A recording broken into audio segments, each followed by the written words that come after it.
Welcome to our ribbon cutting ceremony. Most honorable, welcome. Ministers of government, all our staff members, partners, welcome, welcome, welcome.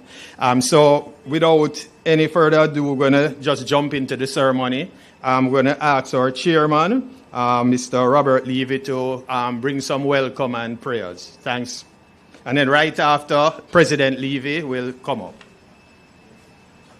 Thank you, Dave. Mr. Prime Minister, how good to have you here, sir. I know you were here a year ago when we looked at the bridge, and we're knowing that it's on its way. But good to have you back here. Very good. We also want our Minister of Agriculture, and I hope you see that chicken is very, very invested in Jamaica, Mr. Minister. The Honorable Darrell Vaz, where is... Oh, yes. Looking for some carpet. Some carpet.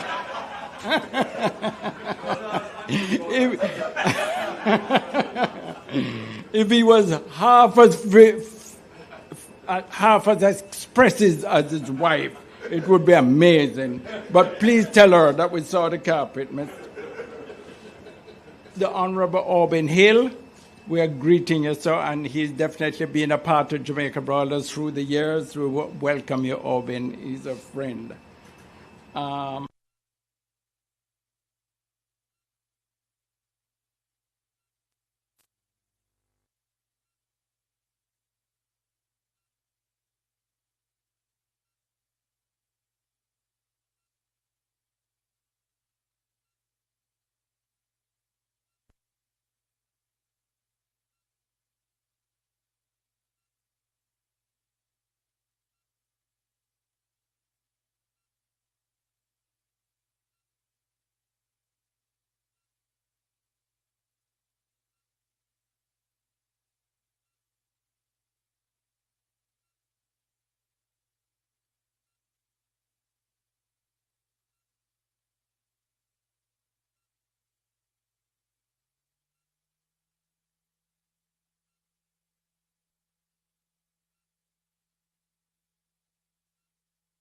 Tremendous role in the development of all of our generating systems that are here. Oliver Simpson, Oliver, he provides all the gas for us, right? It's very expensive, but it's good. And then we have Philip Whittingham from JPS, right? And we're glad you're here, sir. And we know that we have some big negotiations to take place, right? Because you did supply us at one time, right? Right. So we look forward to the future, Philip.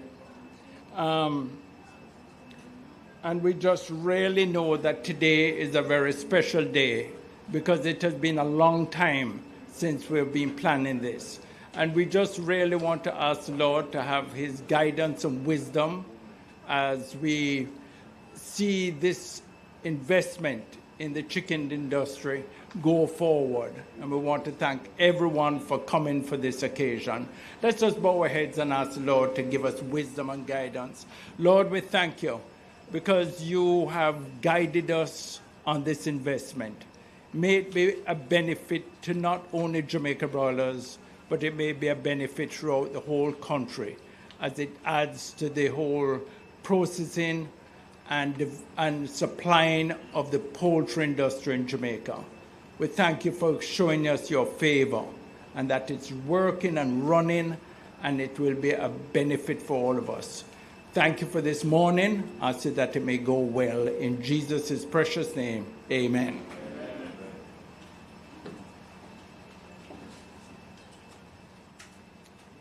Thank you, dear Chairman. Welcome. And thing I will tell you, politics is a thing. When you look at it, we're opening one little engineer and I have 5 ministers in the room one time, including the Prime Minister. Welcome, gentlemen. All. Just a brief note, we're at Denby this weekend, and for those who didn't make it, it was a fabulous event, and congrats to JS and the team there, and just a real good time for agriculture. So Minister Greenway, if you get a chance to talk to them, please let them know their efforts and energies were recognized. PM, welcome to the chicken plant, Best Dressed Chicken Plant. Great to have you here. We're proud to have such a representation of government here. We do miss opposition Mark Golding. I think it's important that they're involved in investments in this country as well. So regards to him. Audrey, great to have you. Thank you very much for your support through I think this project is about years in the making, and you guys have just been an amazing partner. Thank you so much. Appreciate it. Who else? Let me check my notes. I'm not so good at the notes here. I said Audrey, right? I covered Audrey. Yes. Covered the ministers. Right. Oh. Other folks that I think are important to mention, and I know the chairman covered a lot of folks, you guys, and Fortress and stuff like that, but I want to thank our staff and the folks who really worked here. I mentioned Mike Schuler. Mike has been with us in this organization for many years, and the support that they've given us in terms of just the operations. Johnny Carberry and the team here, really and truly thank you. I know that the Costa organization worked a lot in terms of just getting this done and getting it organized, and we're going to have the opportunity to walk through it. Greg, I can't believe your friend never mentioned you. Mr. Greg Shirley is one of our directors here. I often refer to him as my traveling partner. He goes everywhere with me, and even though he's aging out a little bit, he's still strong a little bit. So, Greg, wonderful to have you here. This is a very important investment for us. The challenges and what I call the imbalance of our economy in Jamaica compared to some of the other economies worldwide requires investment like this that's not mainstream chicken. And what it does, it allows us to be competitive in this environment. And I think it's very important to understand that as we look at and we tour this investment, which is roughly about $8 million invested here over the last couple of years, US dollars, thank you. The purpose of it is to make our products more affordable. The purpose of it is what we like to call the food independence of Jamaica.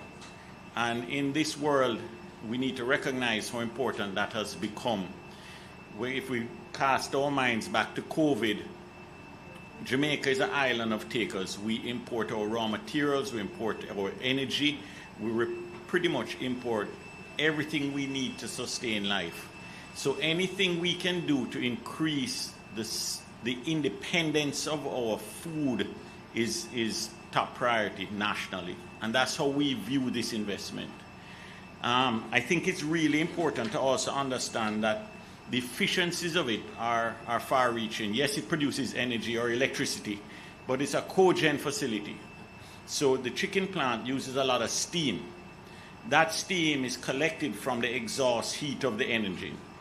And that exhaust heat goes through what's called a heat recovery boiler and produces steam. So we don't burn any other energy at this plant. We burn energy once, and right now it's gas. And that produces all the steam that we need, hot water that we need, electricity that we need, right there. So it's a multi-tiered return on investment from a company point of view and a shareholder point of view. The other thing that's really important for us to understand is that the environmental impact of using gas versus heavy fuel, HFO, heavy fuel oil, like number 2 oil, number 4 oil, is tremendous. And whilst the opportunity for gas is still somewhat restricted in Jamaica, we're just starting at it, it's just building out in the Caribbean, and I know you guys have a future for it and a vision for it, that's great, but it's still young here. It's still relatively young here. But the environmental impact of it is tremendous. It does make a difference to the environment. And as talking earlier with some folks, and basically when you look at the energy of gas versus HFO, yes, it's similar, you get electricity. But there are other things in play: maintenance of the engine, the oils, what I would call the other deeper costs that you don't really see when you're doing heavy oil versus gas. You do the math, but boy, let me tell you, when you open the engine and look at it, it's so much cleaner than heavy oil. So I think there are these benefits down the road that we're going to see as well in this. I think the real future of us is we're probably going to put another engine in short order. And I think Accelerate Energy, these guys, again, thank you very much for being here and making the trip from Texas and all of this, and have been amazing with us. You know, yes, we've had to work through and get parts and this and that, and we look forward to growing and developing as that. And you're obviously going to be a partner in that planning stage. And, you know, once we kind of get this settled, then you start thinking, because it's not a tomorrow investment. You know, you have to be out there. So thank you very much. Finally, I want to just say today's commissioning event is, yes, it's an engine and it's important, and the investment in Jamaica Broilers likes the PR of it and this and that and the other, but this does push the innovation of our operations considerably, and we need to know that as we move forward as an organization, it does kind of set the pace for Jamaica as well. That Jamaica can operate in a clean energy space, that Jamaica can run these engines, that Jamaica has the expertise and the staff and the training and capacity to do this. And that should help us in our confidence as a nation and as a people. So, Minister Vaz, I know you have a lot on your plate as Minister of Energy. Nothing wrong with that, shoulders broad. Albin, Minister, thank you for being here, part of this, and I appreciate the support from everybody. Guys, let's have a great morning, and thank you very much all. Appreciate it.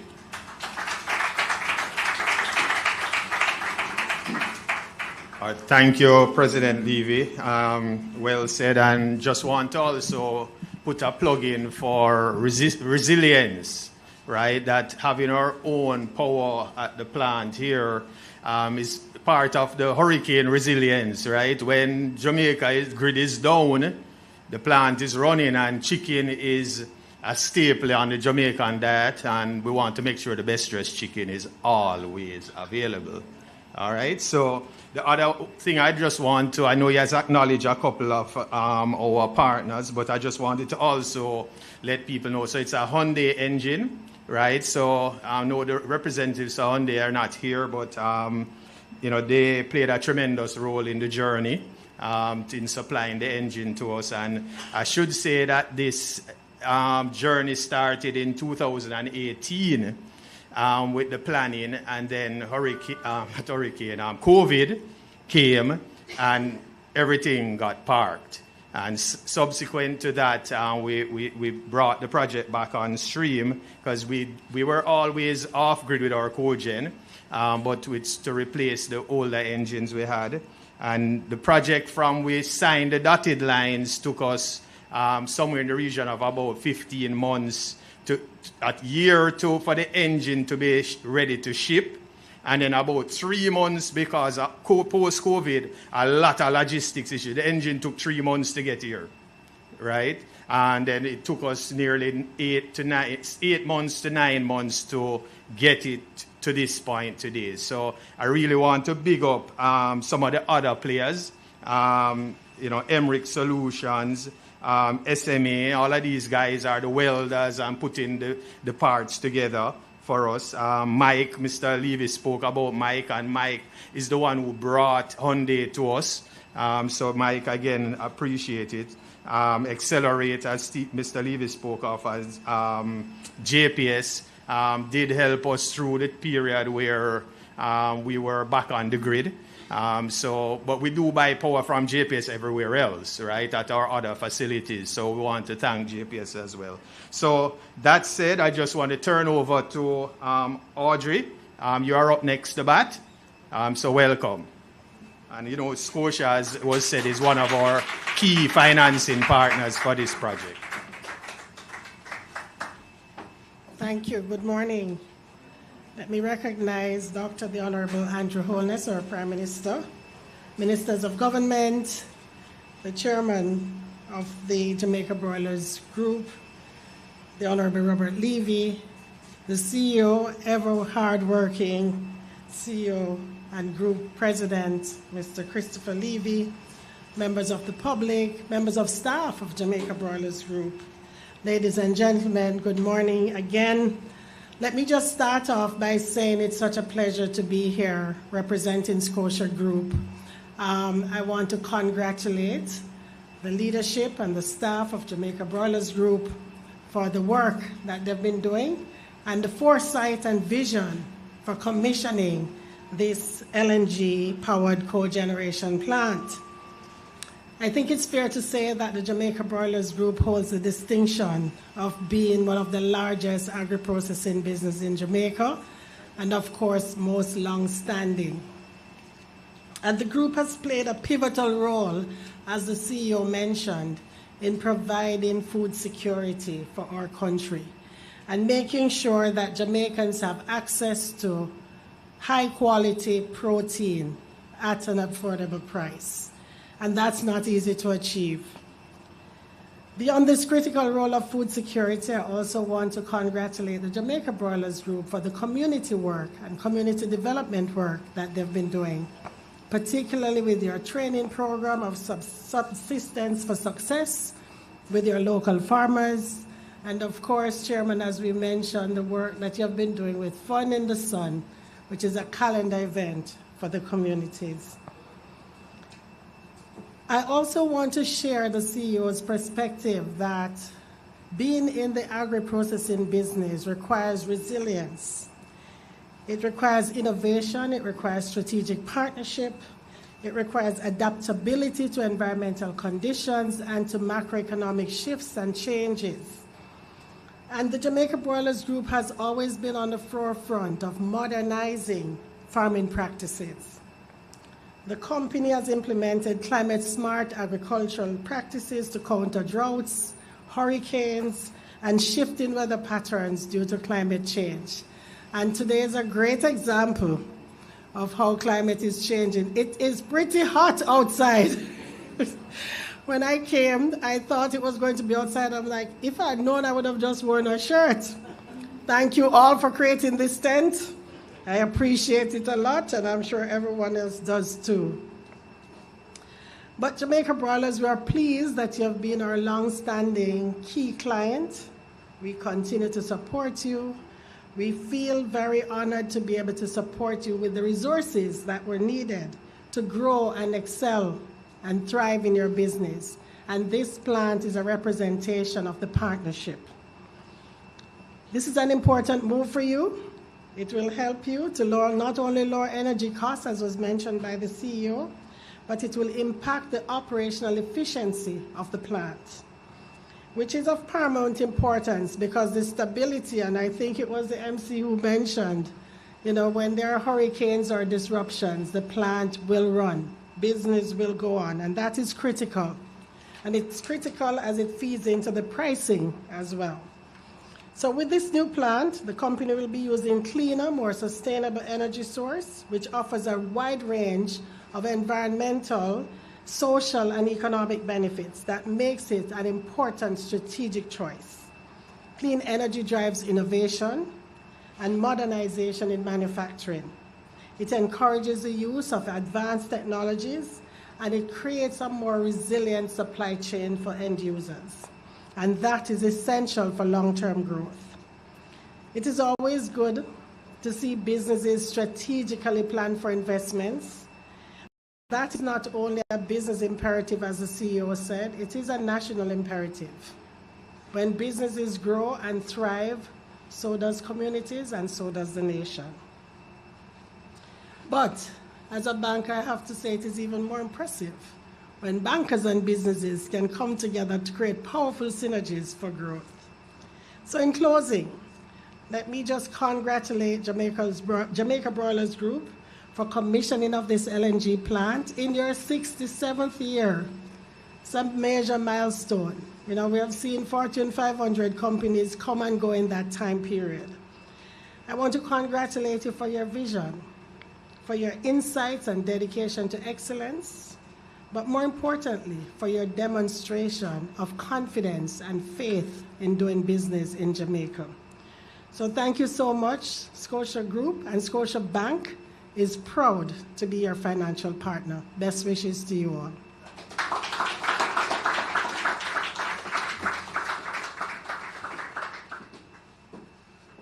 All right. Thank you for that, Mrs. Audrey Tugwell Henry, President and CEO of Scotiabank. Well said, and I just want to also interject that. So this engine is the second of the LNG engines we have here, right? So we have had a CAT engine, which is a 1.2 mega engine running for the last probably 4 years. So that would bring our total capacity up to 7.7 megs.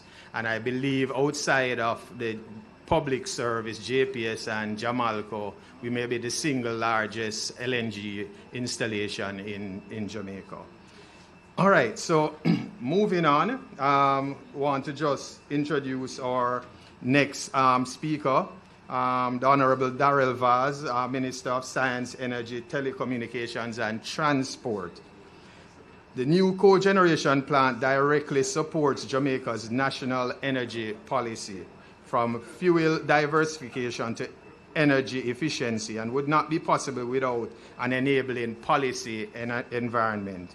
We are honored this morning to be joined by the leader whose portfolio is shaping Jamaica's energy future, and we heard some of that in the media about 2 weeks ago, shaking up the landscape, right? So, Minister, we'll leave it to you to continue the conversation here. Welcome.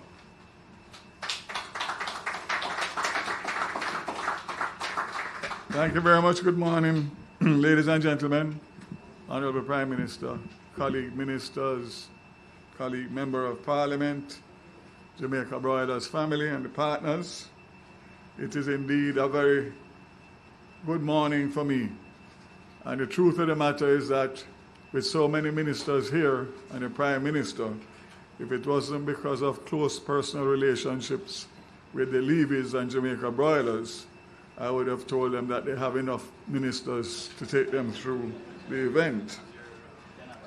Today marks an important step forward in Jamaica's energy journey, one of many firsts. And it is truly a pleasure to join you all in celebrating the official commissioning of this state-of-the-art LNG-powered cogeneration plant. Let me first commend the Jamaica Broilers Group Limited. For decades, you have nourished the nation, feeding our people with wholesome, locally produced food. But today, you're feeding more than just the body. You're helping the fuel for the future. This achievement is not to be taken lightly. What we are celebrating is more than new infrastructure. It is a bold statement of intent, a declaration that Jamaica is serious about building a cleaner, smarter, and more sustainable future. By investing in this cogeneration plant, powered by LNG, Jamaica Broilers is now optimizing, as Chris said, its operations, but contributing to the nation's broader energy goals, energy efficiency, fuel diversification, and environmental resilience. Colleagues, what we are witnessing today is innovation with impact. This plant will allow for more efficient use of fuel, producing both electricity and heat, an approach that brings tangible benefits. Fewer greenhouse gas emissions, improved operational reliability, and lower energy cost. But most importantly, it signals what is possible when industry leaders take proactive steps towards sustainability. At the Ministry, with responsibility for energy, our mission is clear: to encourage and support solutions that will secure Jamaica's energy future. This project aligns squarely with our national energy policy, and I must again commend the Jamaica Broilers Group for your leadership in this. LNG, as many of us know, plays a vital role as a transition fuel, enabling us to reduce our reliance on heavy fuel oil, lower national emissions, and deliver more stable and affordable energy. Since LNG entered Jamaica's electricity mix in 2016, it has helped transform how we power our economy. As of 2024, LNG accounts for approximately 60% of national power generation. And we would see that there has been a transition in the LNG market in recent times from New Fortress Energy with a $1 billion investment with Accelerate. Congratulations and welcome to Jamaica again. And by the way, they have taken over the fueling Prime Minister of our CNG buses. So, for which, as you know, we have almost 200. One of them opening in Spanish Town in recent days. So last year, solar, wind, hydro, distributed generation contributed 10.5% to the electricity mix. And through our integrated resource plan, we are moving purposely and purposefully towards our target of 50% renewables by 2030. Nearly 100 megawatts of new renewable capacity has already been licensed for development this year, an encouraging sign of momentum. To support this transformation, we are modernizing our legislative and regulatory frameworks. The review of the Electricity Act 2015 is underway, aiming at creating a more flexible, resilient, and climate-ready power sector. We're also focusing on how energy is used through the National Electric Vehicle Policy, energy efficiency standards for public buildings, and broader efforts to educate and empower consumers. And we're already seeing the results. Between 2017 and 2023, Jamaica's energy intensity fell by 15%, a clear signal that our economy is becoming more efficient and less energy dependent. But we know we cannot do it alone, and therefore partners such as this are essential. I want to recognize Scotiabank for their critical role in financing this project. Your support is a strong vote of confidence in Jamaica's sustainable energy future and an important message to investors everywhere. Jamaica is open for green business. It's an opportune time. It is exactly this kind of collaboration between government and industry and finance that will drive the next chapter of our growth. This is also a natural and powerful connection between energy and agriculture. Energy security and food security go hand in hand. Reduce imports and grow exports. We need systems that are clean, reliable, and efficient. Jamaica Broilers is proving that this model works. And again, I salute you. Colleagues, stakeholders, and friends, this plant represents what's possible when vision meets commitment, when bold ideas are backed by action, when partnerships are built with a shared purpose. So once again, I extend heartfelt congratulations to the Jamaica Broilers team, to Scotiabank, and to everyone who contributed to make this milestone possible. May this facility not only serve as a source of power, but as a model of progress for Jamaica and for the region. Once again, I thank you, and I look forward to returning here after the next event to be able to continue the partnership with you, and of course, most importantly, to give this government the opportunity for the first time to renegotiate a new JPS arrangement come 2027. Thank you very much.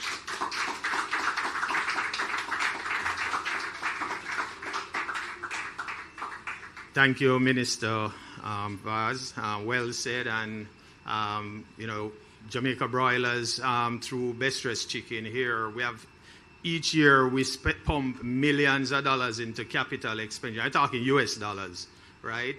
To just keep the innovation going, keep the expansion going. And over the last, I would say, 10 years, we have seen significant growth in the Jamaican market. The economy is doing much better than 15, 20 years ago when I would be in the business here. We'd sit in meetings at budget time and talk about flat growth every year. Remember there was Mr. Levy?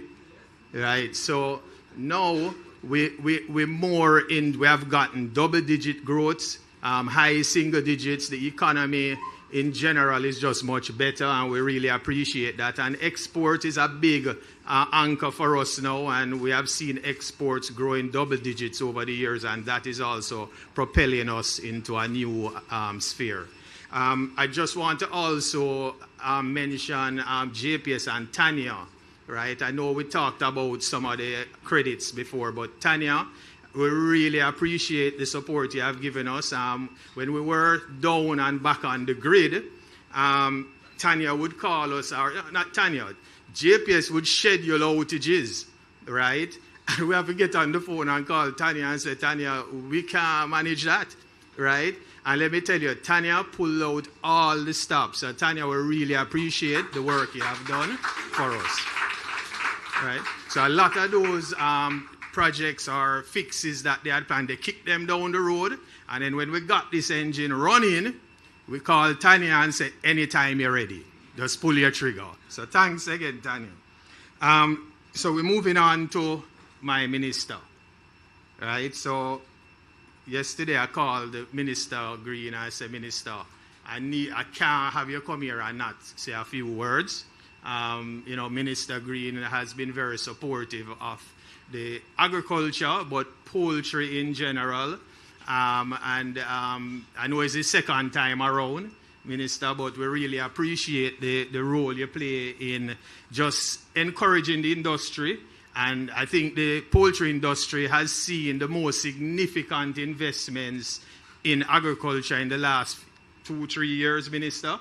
And we continue to lead agro-processing in Jamaica and the wider Caribbean because of how important the industry takes the commitment to food security and national agriculture production in Jamaica. So, Minister, welcome you to say a few words.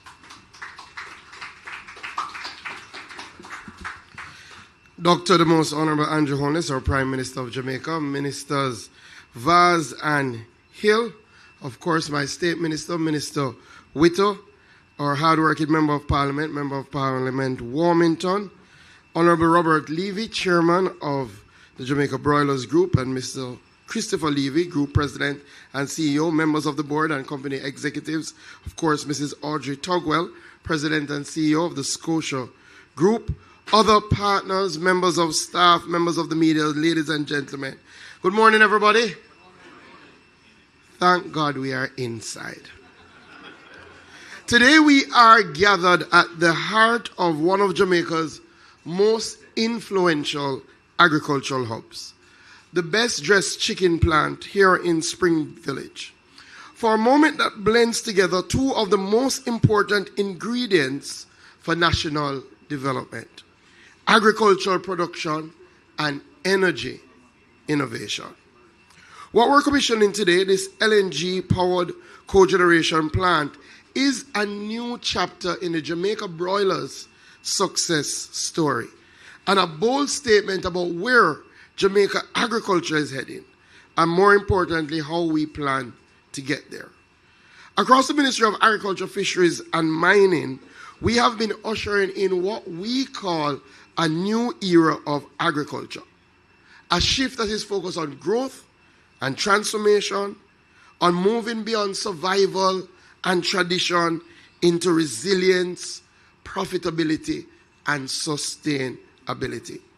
And what we're witnessing here today is one of the finest examples of this new era of agriculture. Let us be clear. When we talk about poultry, we're not talking about a side story in Jamaican agriculture. We're talking about our largest domestic protein source.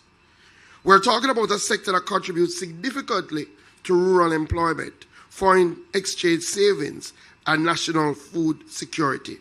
And this plant is a living demonstration of how agribusiness in Jamaica is evolving, moving from high consumption models to low emission, energy efficient systems that protect the environment while boosting output. Last year we had a challenging year in agriculture with Hurricane Beryl. Nonetheless, Jamaica's poultry sector stood up in a big way. In fact, last year we recorded our highest output ever in the history of Jamaica for poultry. We produced over 142,000 tons, up 3.3% from 2023. And this is despite losing about 300,000 birds in Hurricane Beryl. This landmark achievement was anchored by the Jamaica Broilers Group, and I think we should give them a big round of applause. The reality is that while many countries have struggled post-COVID to treat with their food security and their food production and just to try and stabilize that food production, Jamaica's poultry industry, anchored by the best dressed chicken, has not only recovered but has surged. In fact, in most of our Caribbean neighbors, they import about 80% of their poultry. In Jamaica, we are fully self-sufficient in our poultry production. Across the Latin America and Caribbean, countries are trying to decarbonize their agri-processing sector. But to be honest, very few have been able to integrate clean energy directly into core production, especially in meat processing, which we all know is notoriously energy intensive. This is where Jamaica Broilers is setting the pace. This 6.5 megawatt plant powered by LNG is a Caribbean first in its scale and integration. To be honest, there are countries much wealthier than Jamaica who've been trying to get these things done, but Jamaica continues in agriculture to lead the way.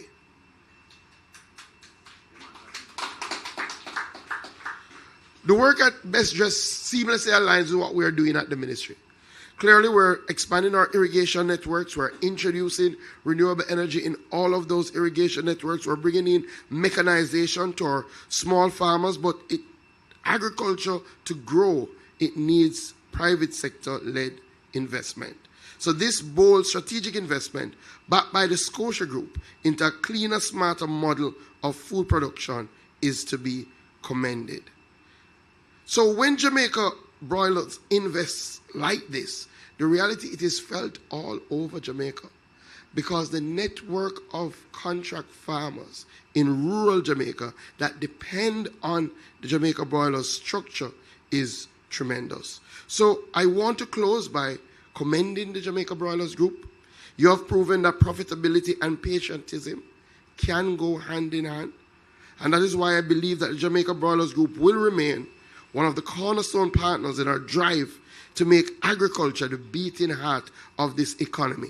Please recognize this is an agricultural investment. And I'm saying it for those who write our statistics. This is not an investment in manufacturing.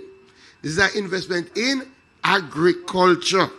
And I can tell you, agriculture is leading the way, especially in local investment. And poultry has been leading that charge. So, the movement towards, this is a part of the movement towards agriculture that is profitable, climate smart, inclusive, and proudly Jamaican. To the Levy family and the entire Jamaica Broilers team, on behalf of the Ministry of Agriculture, I must say thank you. Thank you for your leadership. Thank you for your boldness. Thank you for your belief in agriculture and in this country. Let's keep building. Let's keep innovating. Let's keep powering the new era of agriculture. And may this green energy never run out.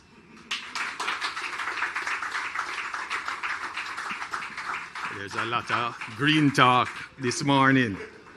But thanks again, Minister Green, well said. And I want to share with you that the growth that the poultry sector has seen over the years is partially coming from just the improvements in the economy generally, right? When you look at the hotel sector, which is a growing segment in Jamaica's economy, those hotels, and we're talking mega investments now and mega hotels. In the last couple of years, we're not talking about 200 room and 300 room hotels. We're talking about 800, 900, over 1,000 rooms. And those are almost like a city unto themselves in terms of the number of people they employ and then subsequently the amount of food. And chicken is always a staple. And whilst we're talking about raw chicken, we are also in there with our value added, our burgers, our wings, breaded wings, whatever you name it, we are in it, franks, right? And all locally produced. We are the only Vienna sausage on the market, and I have to give myself some plug here, best dressed chicken, so give us some time. So we are the only Vienna on the market that's made from locally produced raw materials, right? We are the only, best dressed chicken is the only certified antibiotic-free company in the Caribbean, in Central America, and South America, right? And that's something that I think, again, we're not waiting on. We innovate ourselves, right? And so we are proud of that, and that has been a hallmark of how Best Dressed Chicken, Jamaica broilers do business, right? So we want to just put that out there. All right, so we move on to PM. We are deeply honored here to have the PM with us today. His presence signals strong national support for energy innovation, industrial advancement, and private-public partnership. Ladies and gentlemen, let's welcome the Prime Minister, Dr. the Most Honorable Andrew Holness.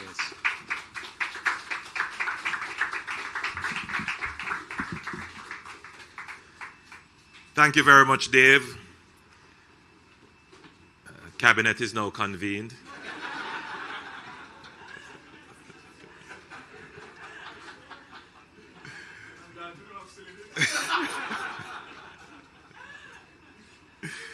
Oh, Lord.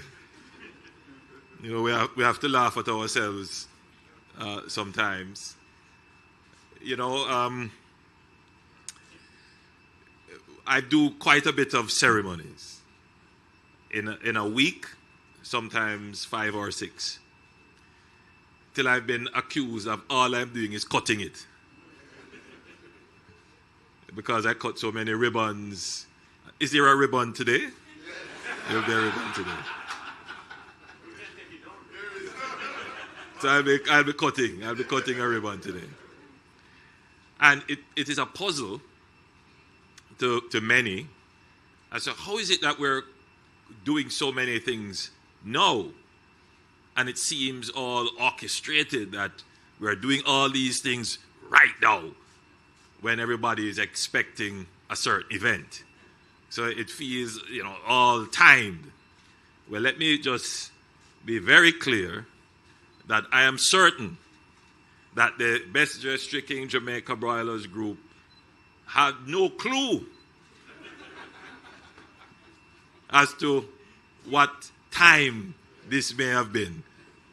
And therefore, this plant was purely on a corporate calendar in terms of when it would come to fruition. So it's not in any way a contrivance for anything else. I want to just make that absolutely clear, that this plant was already on its corporate timeline, and it is just coming to fruition, purely coincidental. And it's a very important point to make, because for the year, I would have done maybe 10 or 12 major private corporate events, whether it is a groundbreaking, an opening, a handing over, for which I'm asked to attend, not just out of a courtesy, and I do appreciate the courtesy of being invited to open such a major investment, but as an important signal of the commitment of the company to investing in their home country. So I'm not standing here in a political capacity purely, but I'm standing here as the head of the government, associating with and commending our partners in development, the private sector, for taking the risk, for making the long-term investment in not just their profit, right? But I like how Floyd had put it, in their patriotism, because they could have decided to invest $8 million elsewhere. So I'm very proud as a Jamaican to know that we have these corporate entities that will take the risk and make the investment. So on behalf of the people of Jamaica and the government of Jamaica, I wish to commend the Jamaica Broilers Group on making the investment, and to say to the private sector, continue to invest. You know, be assured I'll be there to cut the ribbon. I'll be there with you to cut the ribbon. So that is a very important point to be made, right? So that, you know, we view ceremonies purely as ceremonial. It is something you do that may not have any material effect.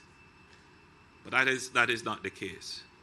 The ceremony is important, one, as a marker in time. You have to mark the occurrence, the materialization of the event. And we mark this today. It is an opportunity to explain what has happened here and the significance of it to the general public. And it is so important in a country where the overarching view could be a negative one, which is nothing is happening. And when you are in this mold for such a long time, your outlook can be, you know, negative, but unrealistically so, because you're not exposed to all the good things that are happening. And there are so many good things that are happening in our country, it's just not brought to the fore. And even when the good things are happening and they are brought to the fore, it's very difficult for the average person who, when they go to purchase a pound of chicken, they say, boy, this is so expensive. Why should we be celebrating this major investment of $8 million into the energy independence and security of Jamaica broilers? Will it mean that the price of chicken meat will be less for me? That is always operating in the minds of the people. So while I'm celebrating and commending the Jamaica broilers, I'm also very cognizant of the other public that I speak to, which are our consumers. You know, the minimum wage earners, the unemployed persons who chicken is their staple protein, and they want to get an understanding as to what this means. Well, you know, I am not here to tell you that the price of chicken meat overnight tomorrow is going to fall by 30 or 40%. That's not how it works. But what it means is that Jamaica Broilers has now secured for themselves greater energy efficiency. It means that they are far more insulated from the volatility of international shocks in the energy market, which would be chiefly responsible for any unpredictable rise in the price of chicken meat. And you would have seen that happen time and time again. Thankfully, our chicken producers, because they know the government is going to be at them as well, have absorbed and evened out much of the volatility that impacts their product in the price of energy. But if there were to be a big shock, there's just so much absorption that these companies can do, it would eventually be passed on. And it is usually incremental, 5 cents, 10 cents, 12 cents increase. But it adds up for each pound that you consume.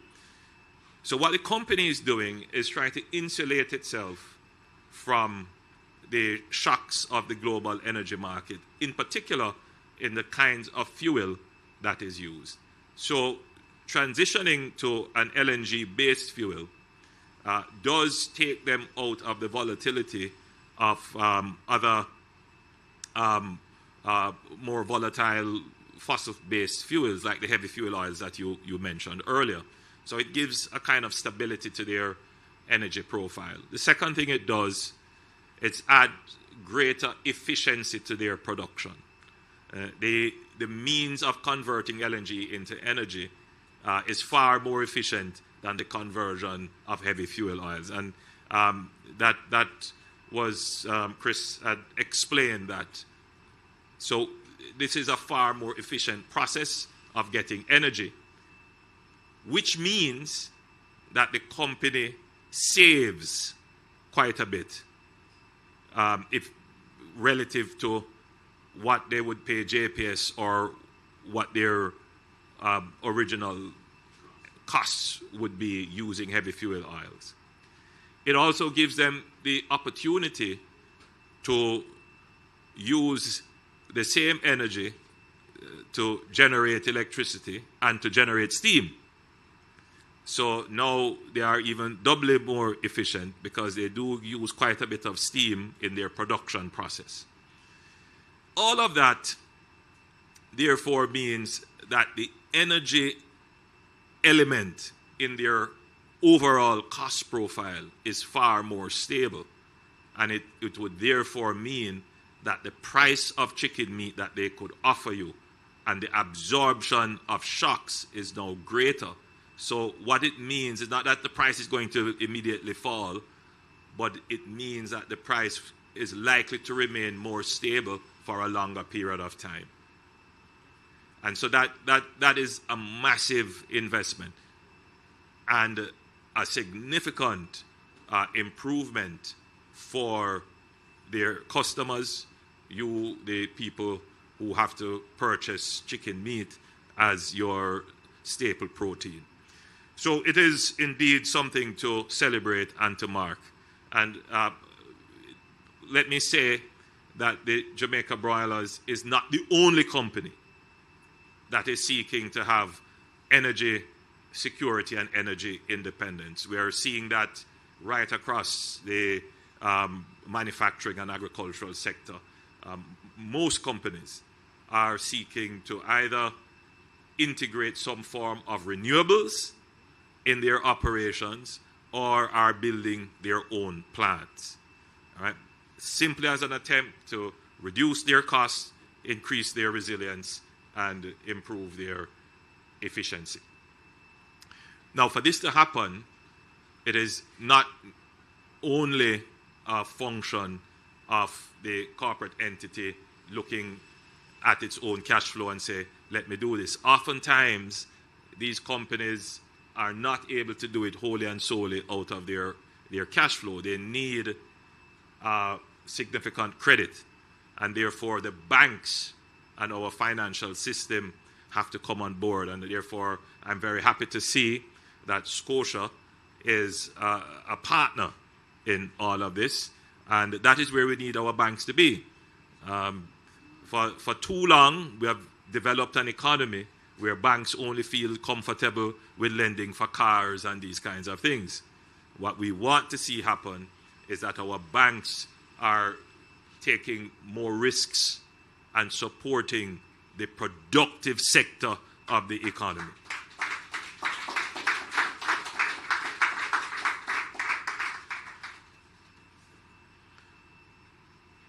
Now,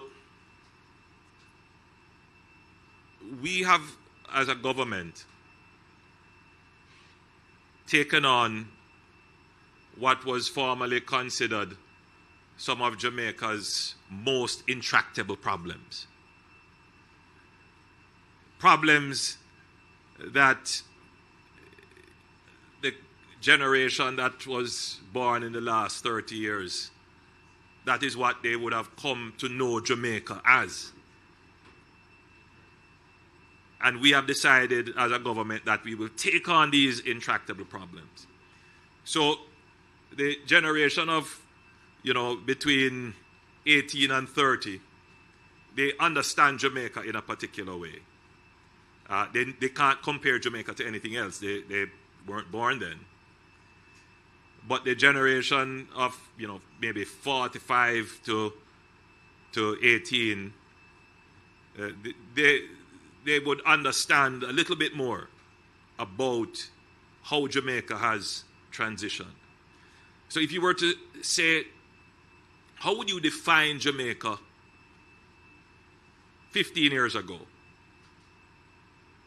10 years ago? What would be the definition of Jamaica? If an international rating agency doing a profile of Jamaica to give to an international investor, what would that profile have? And the first thing on the top, they would say, is Jamaica a solvent country? Is it at risk of bankruptcy? So they would look at a metric called the debt to GDP. What you owe versus what you produce every year to pay down that debt. 10 years ago, 15 years ago, we were in that bracket of owing much more than we produce, as high as sometimes 150% more than what we produce. 10 years ago, we were somewhere in the region of about 129% more than what we produce. Today, our debt is at 68.7% and reducing.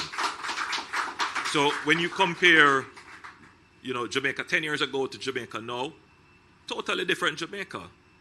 Persons who would have lived in that era of high debt would have never thought that the debt would fall below 100%, because that's what we have grown used to. And for many, it wasn't even a problem. But we have addressed that. And if you tag on all the other things around that metric, things like the dollar, the stability of the dollar, if you tag on the level of interest rates, if you, tagged on the need for more taxes in order to meet the fiscal requirements, this is a totally different Jamaica now than it was 10 years ago. Another major intractable problem was crime and violence. I believe we have tackled quite effectively the crime issue. If you think about it, our murder rate, which is a metric that measures the number of murders you have in a year per 100,000 of population, sometimes we were as high as 50 per 100,000, which would have placed us at times within the top 5 most murderous countries in the region and certainly in the world. Today, if you annualize what our murder rate is, we are about between 20 and 25 per 100,000, meaning that we have slashed it in half.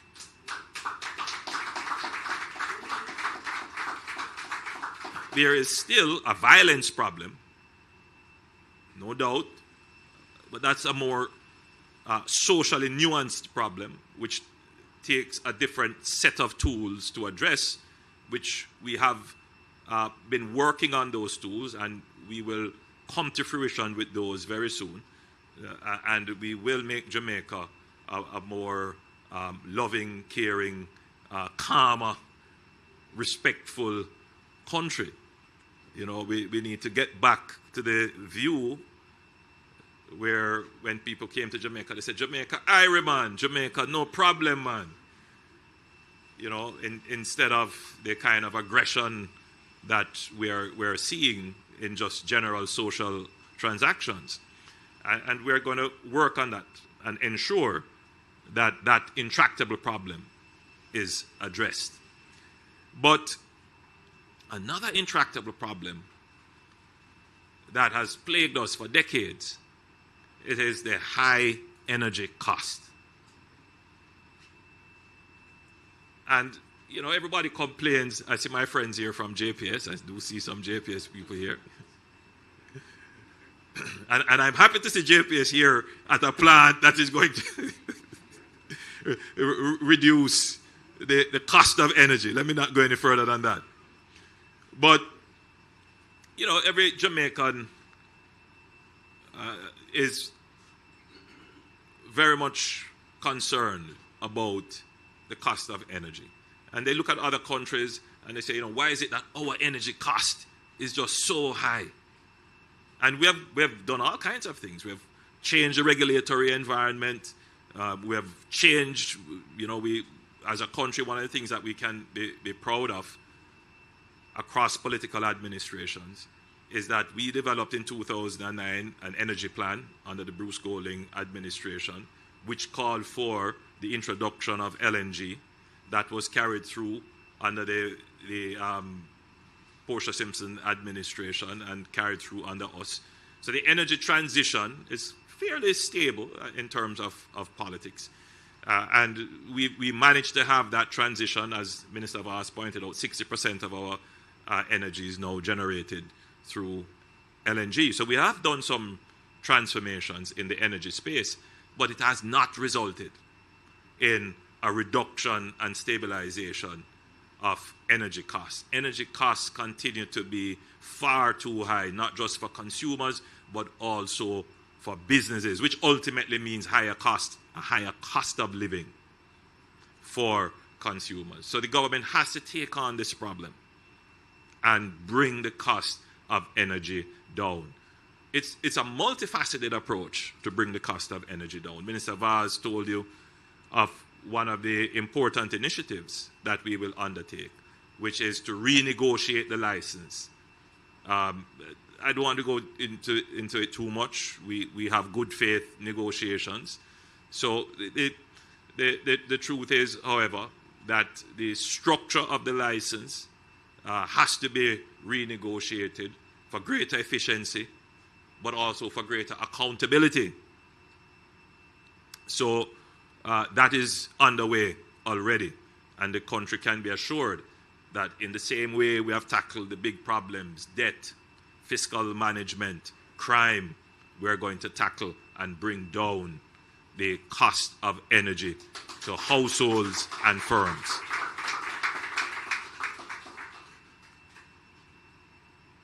But the cost of energy, it's not just in terms of the economic cost. We are a government that is also very much concerned about the climate and the impact on the climate. Granted, what we contribute to global warming or any climate change impact is absolutely negligible. Absolutely negligible. But we still occupy a planet, and the space that we occupy is some of the most vulnerable areas in the world. As an island, low-lying, in a hurricane belt, we must be concerned.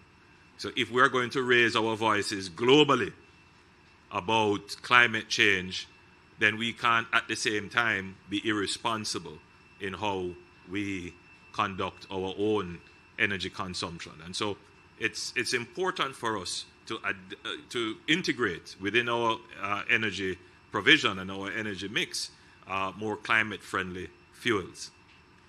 But there is also another kind of self-interested view as to why we need to have an energy transition in Jamaica.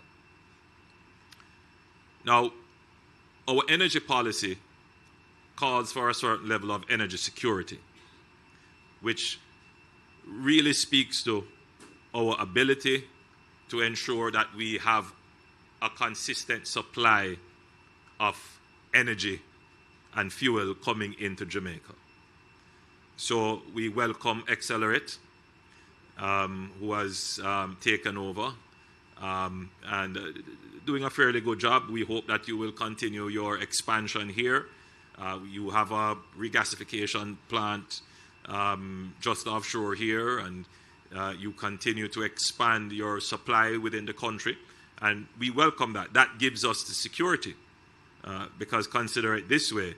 This plant can't work if the gas doesn't get here. We don't produce the gas here, but we have a certain level of security because the company that is our partner in this has put down the investments to ensure that we have significant storage capabilities and that there is a well-established fleet of ships that will take it here, and we have long-term contracts that will be contracts that will be fulfilled. So that's very important for our security. But that security will be enhanced when we also have a certain level of independence. And the only way to get independence in energy, we have not yet been blessed with the discovery of oil or any... You're testing out in the field here. You're working on it. Okay. All right. Well, we're not going to wait on that. We're not going to wait on any discovery of oil. Next term. Okay. All right. But we're not waiting on any discovery of oil, right? What God has given us every day in abundance is solar. And we have some of the highest level of irradiance in our solar, in our sunshine here, that if we were more motivated in taking advantage of it, we could increase the energy generation from solar.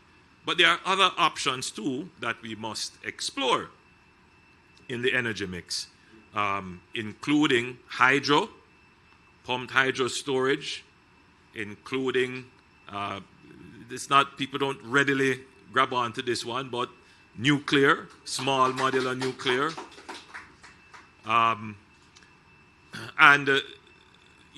We should explore all the possible potential energy sources. At least put ourselves in a position that should they become feasible, we can jump on it very quickly. And I always give this example.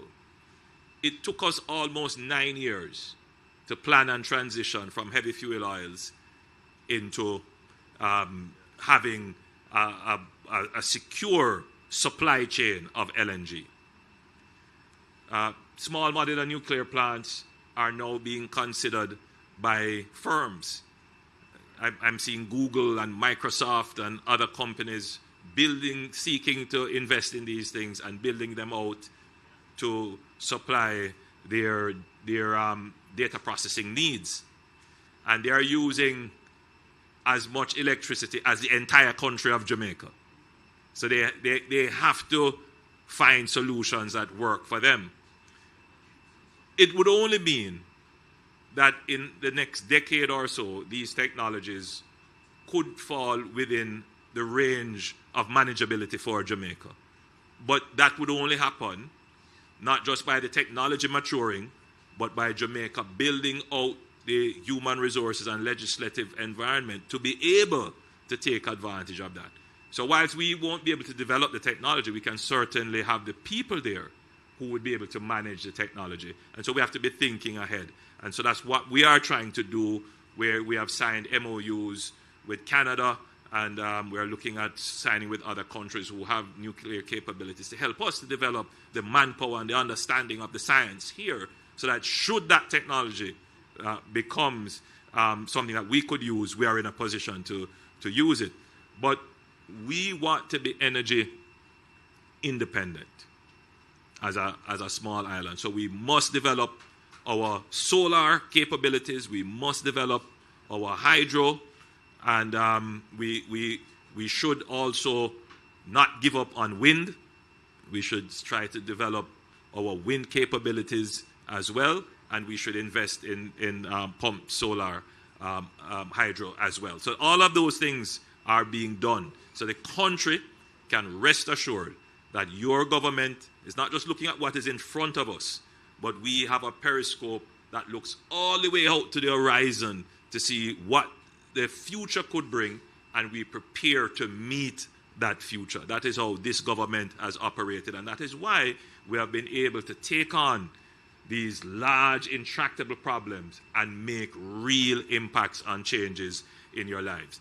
So with those few comments, and I'm very grateful that you have been such a wonderful audience to listen to my lecture, I thank you, and again, congratulations and commendations to Jamaica Broilers.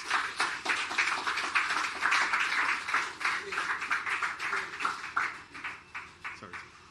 Oh, I think, Chairman, you want to come and say a few more words? All right. Mr. Prime Minister, I know as chairman I do have the prerogative to at least say something. There's something that I do believe I overlooked, and I want to just say it. 3 weeks ago, I was out here. We need to recognize we're at the back of our processing plant. It was the back of our yard. And I want to just thank Dave. I want to thank Dana Cameron. I want to thank Ava Sinclair. The team have done an amazing job that we could sit here with 4 ministers in an environment like this. I just really thank you. One other thing, Mr. Prime Minister. Chicken is by far cheaper than pork, cheaper than goat, cheaper than any other meat. Am I right, Mr. Minister? Right? And last night I ate oxtail, and although I went through the indigestion, as I ate I realized it's more expensive than chicken. I should have been eating chicken. But we are the cheapest meat. And Mr. Prime Minister, one last thing. When I'm overseas and anybody asks me, how is Jamaica? Do you know what I say? I say Jamaica is one of 5 countries that has reduced their debt. Congratulations. So it's the biggest achievement, and I hope we continue. Thank you, Mr. Chairman. And actually, I was going to also add that the debt reduction has taken the pressure off the taxpayers and given us some space. And I know for many years, I can't even recall when last we got a tax increase. PM, you might be able to help us with that, but it is 11 years ago. So it has gotten ingrained for every year now. Nobody is even thinking about taxes. I recall prior to 11 years ago, when budget time coming, right? Everybody listen, right? Is your sector getting hit or not? So we really want to come in, and that's what I'm saying, that I think the general environment in the country has improved a lot, and we are very grateful for that. And in closing, I just wanted to also say that from a poultry standpoint, I don't think the industry, we have done very well in telling our story.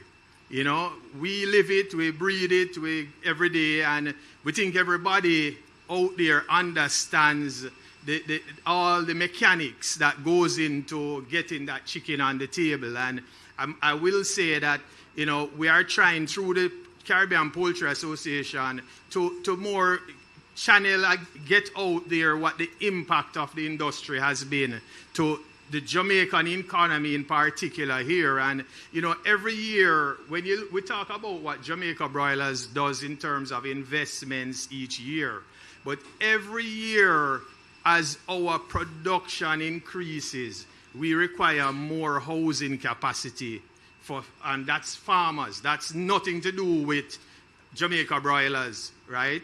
And we're talking about millions of US dollars again every year. That is just being pumped into investments in housing capacity, right? Every year we probably add 10 to 15 houses in our fleet just to keep abreast with the growth that is going on, right? So that adds on to the nearly 100,000 small farmers that are out there. And that's just poultry direct impact. When we talk about the pork, the cattle, all of those other sectors, the feed, base for poultry, base loads, those sectors, right? Horse racing, right? None of those sectors would exist without the industry. And I think we as an industry, we're trying to put it out there more for people to have a better appreciation for what the sector does. So thanks, Prime Minister, for sharing with us this morning. And we now invite all of us, everybody to just join outside for the ribbon cutting and the official commissioning of our LNG-powered cogen plant. At this time, I'm going to ask the chairman and the president to escort the Prime Minister, Minister Floyd, Minister Vaz, and Senator Hill, and Mrs. Audrey Tugwell Henry to the designated